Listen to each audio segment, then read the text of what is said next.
Yun daw sign of the cross Yan daw ang pinakamabisang panlabang kay Satanas. Biro mo kalokohan yan. Pinakamabisa raw panlabang kay Satanas. Panlaban pala kay Satanas. Bakit hindi ginagamit sa harap ni Maria? Hindi naman Satanas si Maria. Pagka umarap sa altar, nagkukuros. Panlaban pala kay Satanas. Bakit pagkakaharap mo yung retrato ni Santa Maria raw yun, nagkukuros ka? So kasi kapatid, marami mga aral, inimbento lang, hindi aral ng Diyos.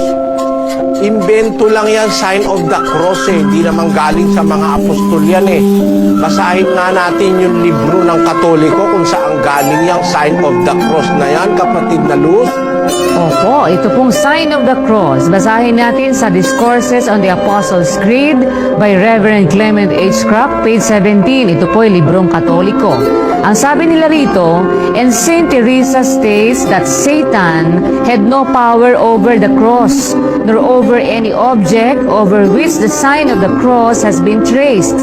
It is the Christian's strongest and most powerful weapon against Satan. Kita mo? Sino ang nagturo niyang sign of the cross? Si Santa Teresa raw. Hindi naman apostol yan. Hindi naman mangangaral ng Diyos yan. Hindi naman yan propeta.